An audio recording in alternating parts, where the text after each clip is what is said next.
So hello student, स्वागत है आपका फिर से एक नई क्लास में। इस क्लास में हम देखने वाले हैं न्यूटन के द्वितीय नियम। ठीक है, तो न्यूटन का द्वितीय नियम का मैं डेफिनेशन आपको नहीं बताऊंगा, यहाँ पर डेरिवेशन बताऊंगा कि अगर आप लोग यहाँ पर F बराबर m जो सूत्र होता है इसको किस प्रकार से कैलकुलेट कर सकते हैं, किस प्रकार से इसको डेरिवेशन या इसको प्राप्त कर सकते हैं, वो मैं आपको बताऊंगा। तो वीडियो को एंड तक देखिए, बाकी वीडियो इंटरेस्टिंग होने वाला है। तो चलिए अपन शुरुआत करते हैं। अगर हमारे पास में संवेग की बात करें, सबसे पहले आपको संवेग को समझना पड़ेगा भाई साहब। अगर संवेग नहीं समझोगे तो फिर आपका द्वितीय नियम काम में नहीं आएगा। ठीक है, मतलब आप संवेग को समझते हैं। अगर संवेग की बात करे जाए तो इसकी सीधी सी डेफिनेशन है जो कि आपको स्क्रीन पर दिख रही है। क्या डेफिनेशन है, समझिए ध्यान से। ये डेफिनेशन कहती है कि यदि किसी गतिशील वस्तु का द्रव्यमान m हो तो वह v वेग से गति कर रही है, तो उसका द्रव्यमान और वेग होता है उसके सदिश गुणनफल को हम क्या कहते हैं, संवेग कहते हैं। तो इसका कहने का मतलब ये है कि भाई साहब अगर कोई भी वस्तु होते हुए गति कर रही है, माना कि m द्रव्यमान की वस्तु है, वो v वेग से गति कर रही है, तो दोनों का जो सदिश गुणनफल होता है वो क्या कहलाता है, संवेग कहलाता है। इससे हमारा एक सूत्र निकल के आ जाता है संवेग का, p सदिश वो भाई साहब उसके द्रव्यमान और वेग के गुणनफल को हम संवेग कहते हैं। यानी कि द्रव्यमान और वेग के गुणनफल को संवेग कहा जाता है। तो इसको हम लिख देते हैं समीकरण नंबर फर्स्ट। ओके, अब हम समझते हैं न्यूटन की गति का द्वितीय नियम। तो स्क्रीन पर आपको दिखाई दे रही डेफिनेशन, ध्यान से देखिए भैया, और स्क्रीनशॉट लेना चाहते हैं तो भी ले सकते हो आराम से। तो न्यूटन के द्वितीय नियम का नियम क्या कहता है कि किसी वस्तु के संवेग में जो परिवर्तन की दर है, देखो दोस्तों, संवेग में जो परिवर्तन की दर है इसका मतलब ये है कि ये p है, और उसमें जो परिवर्तन द्वितीय नियम से, ठीक है, द्वितीय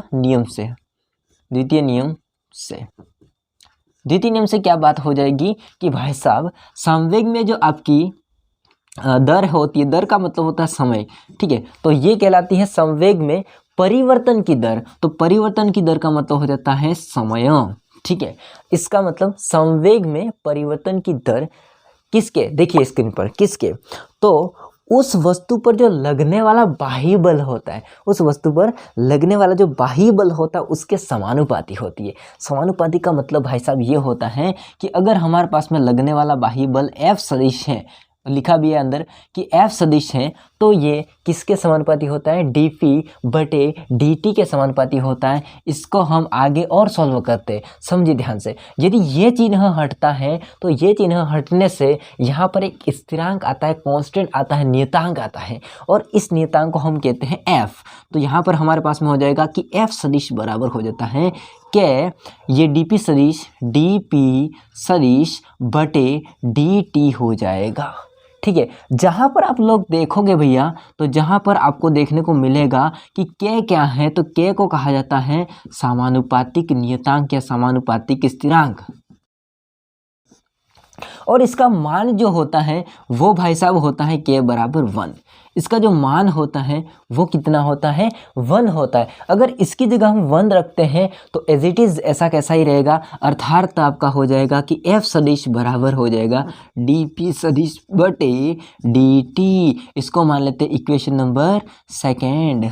क्यों मानते हैं, क्योंकि हम क्योंकि यहाँ पर जो सेकंड समीकरण है आपने देखा है कि इसमें क्या है, p सदिश, और हमने देखा है कि p सदिश का सूत्र क्या है, p सदिश बराबर हो जाता है mv सदिश हो जाएगा। तो हम क्या करेंगे, समीकरण 1 से देखेंगे। अब समीकरण 1 से या फिर 1 से हम किस में मान रखेंगे, समीकरण 2 में मान रखेंगे। कैसे होगा भैया, देखिए ध्यान से। होता यहाँ पर ये है कि f सदिश बराबर dp, तो d तो आगे रहेगा, p की जगह क्या आ जाएगा, mv सदिश आ जाएगा। क्या आ जाता है, mv सदिश आ जाएगा, और बटे क्या हो जाएगा हमारे पास में, dt। ओके, dt, तो dt हो जाएगा। ओके, अब हम क्या करते हैं, ये जो आपका m होता है उसको नियत मान ले, या फिर क्या मान लेते हैं, इसको आगे कर देते हैं, और d होता है उसको पीछे ले जाते हैं, तो हो जाता है dv। क्या हो जाता है, dv। अर्थात कहने का मेरा मतलब ये है कि इसको ऐसे कर देंगे, बराबर d होता है वो v के पास चला जाएगा, ठीक है, बटे dt, और आगे हो जाएगा m। अब आपने पढ़ा है कि dv, v का मतलब होता है वेग, और नीचे समय परिवर्तन की दर या समय है, तो वेग में परिवर्तन की दर, यानी कि ये कहना चाहता है कि वेग में परिवर्तन की दर बटे टी है ना, dv बटे dt है, यानी कि वेग में परिवर्तन की दर होती है वो क्या कहलाती है, तो वेग में जो परिवर्तन की दर है वो कहलाता है भाई साहब त्वरण। क्या कहलाता है, त्वरण कहलाता है, अर्थात ए सदिश हो जाएगा। तो मतलब इसके जगह पर क्या आ जाएगा, ए सदिश आ जाएगा।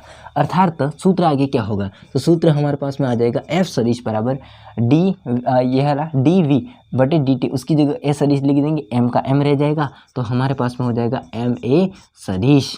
अर्थात हमने सूत्र डिफाइन कर लिया कि एफ सदिश बराबर एम ए सदिश, और यही है हमारे गति के द्वितीय नियम का समीकरण।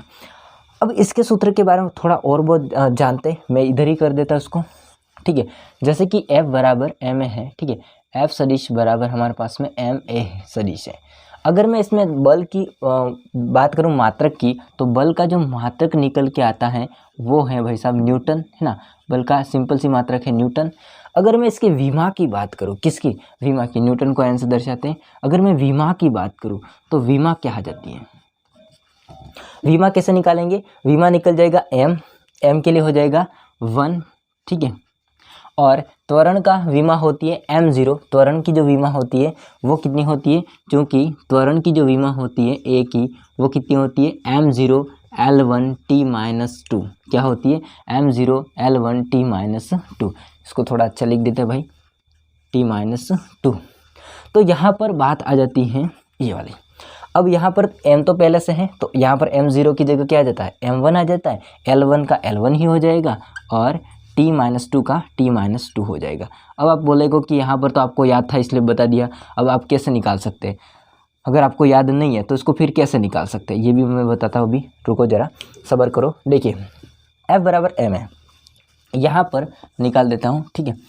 f सदिश बराबर हो जाता है m इंटू ए। तो यहाँ पर m का मतलब होता है द्रव्यमान, और द्रव्यमान को आप लोग जानते ही हैं, इसको हम क्या कहते हैं, भार कहते हैं, ठीक है। भार का मात्रक क्या हो जाता है भाई साहब, तो भार का मात्रक हो जाता है किलोग्राम, और इंटू ए का मतलब क्या है, ए का मतलब होता है वेग बटा समय।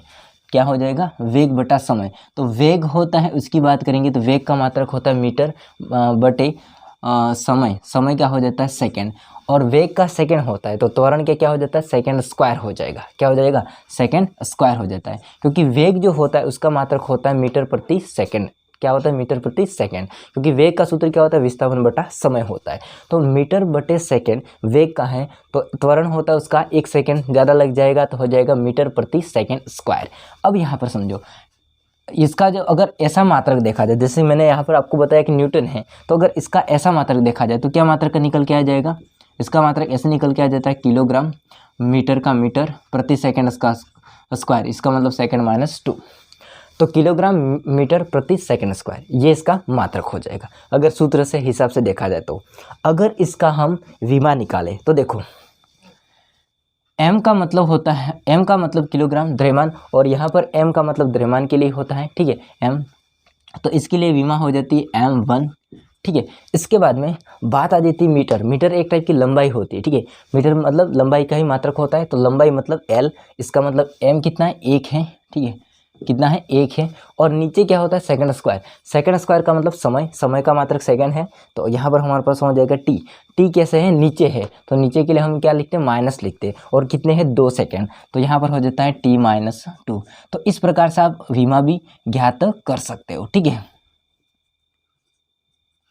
तो दोस्तों मैंने थोड़ा सा फास्ट समझाया है, बट अगर कोशिश रही हो तो पूरा मैंने अच्छी तरह से समझाया है। बाकी कुछ कमी रहे तो कमेंट करके जरूर बताइएगा, और वीडियो अच्छा लगा तो वीडियो को लाइक कीजिए, और आपको डेफिनेशन होता है स्क्रीन पर दिखाई दे रहा है, इसका स्क्रीनशॉट ले लीजिए या फिर लिख लीजिए वीडियो को पॉज करके, ठीक है। तो मिलते हैं नेक्स्ट वीडियो में, तब तक लीजिए हिंद, वंदे मातरम।